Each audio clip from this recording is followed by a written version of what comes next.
کہ ابن زیاد نے پہلے سر حسین کو اپنے زانوں پہ رکھا تو امام علی مقام کے خون کا قطرہ ٹپکا اور ابن زیاد کے اس زانوں پر پڑا تو زانوں کو چیرتے ہوئے وہ قطرہ زمین کے اندر گیا اور غائب ہو گیا۔ ابن زیاد پر اس قطرے خون کا توجہ کرنا، امام حسین نے بعد شہادت اس کا ثبوت دیا کہ میں زندہ ہوں، شہید زندہ ہیں۔ ایک ہی عنوان پہ گفتگو کریں گے امام حسین کے سر کے بارے میں، امام علی مقام کے آج صرف امام کے سر پر گفتگو کرتے ہیں۔ آپ نے سنا ہوگا کہ امام علی مقام کی شہادت کے بعد امام کا سر انور کاٹ لیا گیا، مکمل طور پر سر انور کو تن سے جدا کر دیا گیا، یعنی کہ سر انور کا جسم اقدس سے بظاہر کوئی رشتہ نہ رہا۔ اب اس کٹے ہوئے سر کی کیا کرامتیں ہیں وہ آج بھی آپ کے سامنے اللہ کی توفیق سے پیش کی جاتی ہے، تو آپ کو پتا چلے حسین کس ہستی کا نام ہے، ان کے کٹے ہوئے سر کی شان کیا ہے۔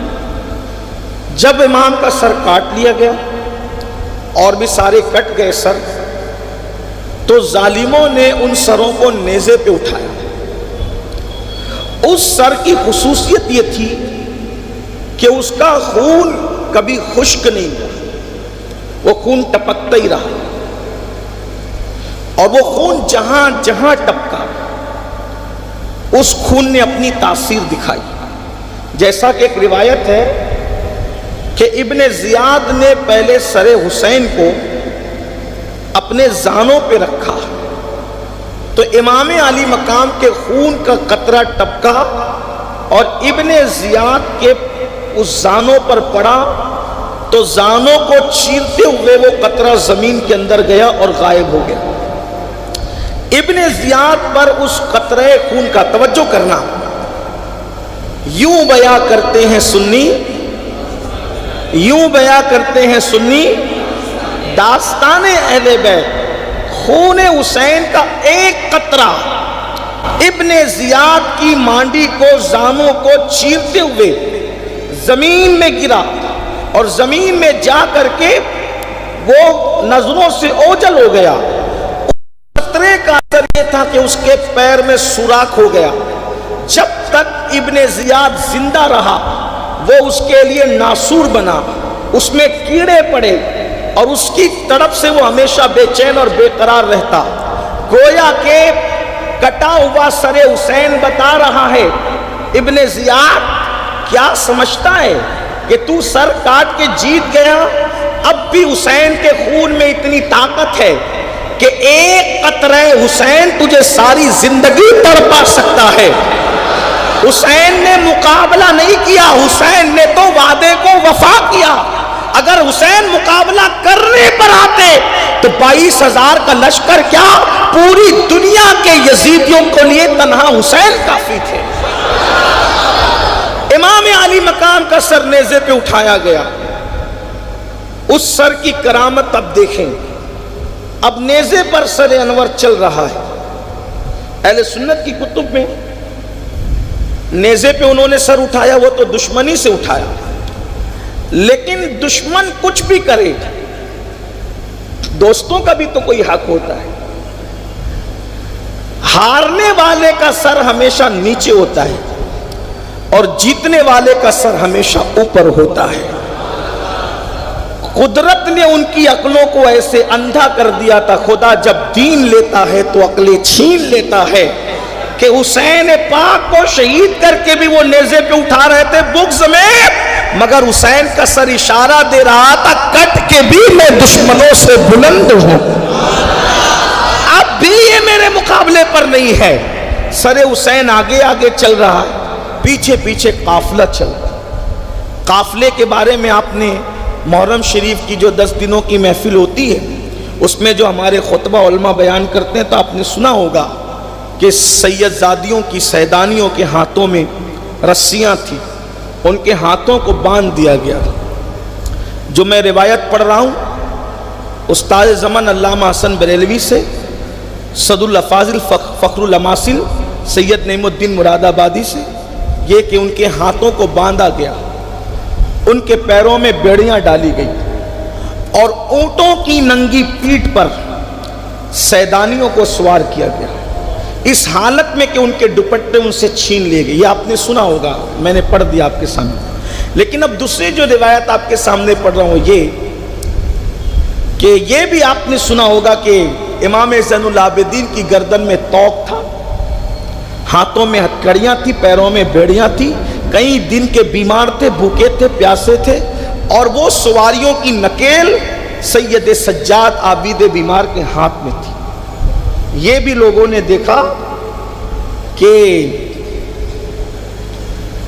ان میں اٹھنے کی طاقت نہیں تھی، جب وہ نکیل ان کے ہاتھ میں دے کر کہا جاتا کہ اونٹوں کو لے کے چلو تو وہ گر جاتے، اور جب گرتے تب ان کی پیٹھ پہ کوڑا لگایا جاتا ہے۔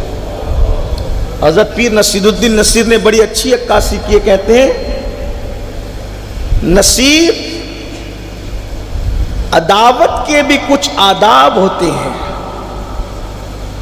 نصیر عداوت کے بھی کچھ نہ کچھ آداب ہوتے ہیں، کسی بیمار کو زنجیر پہنائی نہیں جاتی، اور تماچے مار لو، خیمے جلا لو، قید میں رکھ لو، تماچے مار لو، خیمے جلا لو، قید میں رکھ لو، علی کے گل رخوں سے بوئے زیرا زہرائی نہیں جاتی، علی کے گل رخوں سے بوئے زہرائی نہیں جاتی، اور کسی بیمار کو زنجیر پہنائی نہیں جاتی۔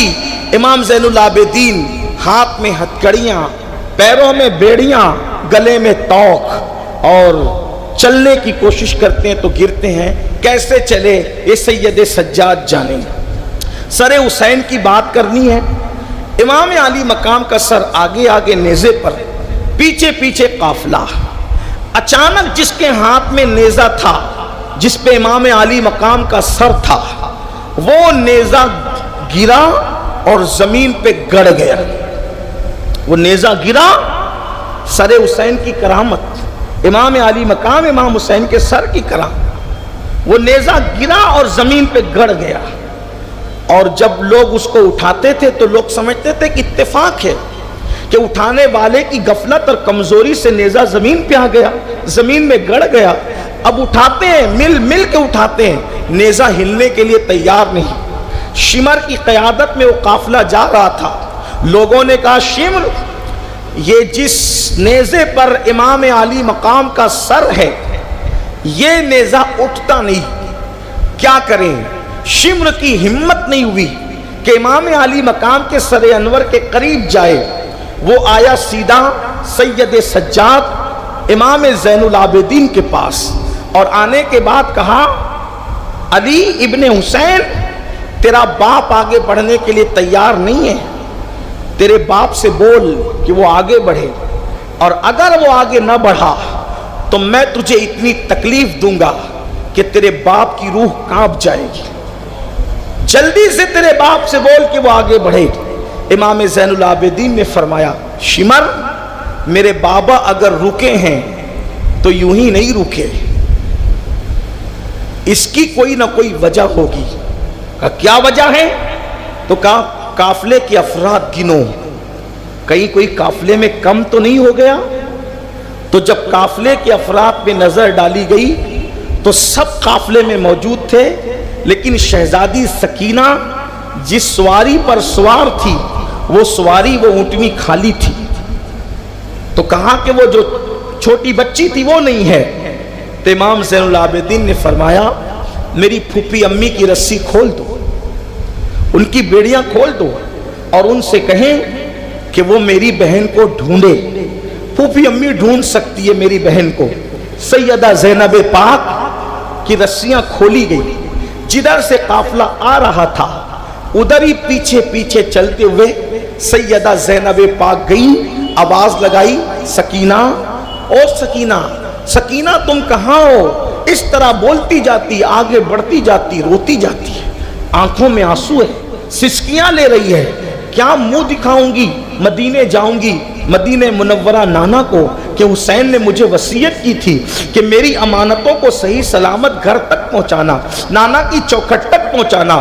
لیکن کیا ہوا، حسین کی شہزادی گم ہو گئی، کھو گئی، پیچھے پیچھے گئی تو کیا دیکھا کہ شہزادی سکینہ ایک خاتون کی گود میں ہے، اور وہ خاتون شہزادی سکینہ کو گود میں لے کر ان کے آنسو پوچھ رہی ہے، تسلی دے رہی ہے۔ اتنے میں جیسے ہی سیدہ زینب پاک پہنچی تو پہنچنے کے بعد شہزادی سکینہ کو سینے سے لپٹا لیا، اور لپٹا کر جو خاتون گود میں لے کر بیٹھی تھی ان کو پوچھا، بی بی حسین کی یتیم پر تو کوئی ترس نہیں کرتا، حسین کی یتیم پر تو کوئی رحم نہیں کرتا، تم کون ہو جو حسین کی یتیم پر اتنا رحم کر رہی ہو، اتنا ترس کر رہی ہو، کون ہے آپ؟ تو اس کے بعد اس بی بی نے نقاب الٹا اور پلٹ کر کہا، زینب میری بیٹی مجھے پہچانا نہیں، میں فاطمہ بنت محمد ہوں۔ سکینہ جب زمین پر آئی تو اس کی حفاظت کے لیے میں آ گئی، لپٹ کر کے سیدہ زینب پاک رو پڑی اور رو کر کہتی، امی جان جب آپ کا شہزادہ حسین شہید ہوا تب آپ نہیں آئی، جب آپ کا علی اکبر شہید ہوا تب آپ نہیں آئی، جب آپ کا قاسم خاک و خون میں تڑپا تب آپ نہیں آئی۔ رو پڑی اور روتے روتے جو ہے اللہ اکبر سسکیاں بلند ہوئی، آہو پکا کیا، ایسے میں پلک جھپکتی ہے تو یوں لگا جیسے کوئی خواب تھا اور وہاں کوئی موجود ہی نہ تھا۔ شہزادی سکینہ کو لایا گیا اور لانے کے بعد پھر واپس سے آپ کو جو ہے اونٹنی پر سوار کر دیا گیا۔ اب وہ سر انور پھر جو ہے جیسے ہی ہلکا سا اٹھایا گیا تو نیزہ پھر اٹھ گیا اور وہ قافلہ آگے بڑھا۔ ان واقعات سے اب ہم جو ہے وہ صرف نظر کرتے ہوئے جو ہے وہ آگے بڑھتے ہیں، اس کو کا ذکر نہیں کرتے کیونکہ آج سر حسین پاک پر گفتگو ہونی ہے، جس کے بارے میں کہنے والے بڑے بزرگ نے کہا، سر داد نداد دست در دست یزید، سر دے دیا مگر نہ دیا اپنا ہاتھ یزید کے ہاتھ میں۔ کسی مفکر نے کہا ہے لوگ سر بچانے کے لیے ہاتھ دیتے ہیں، حسین اس مجاہد کا نام ہے جس نے ہاتھ بچانے کے لیے اپنا سر قربان کیا ہے۔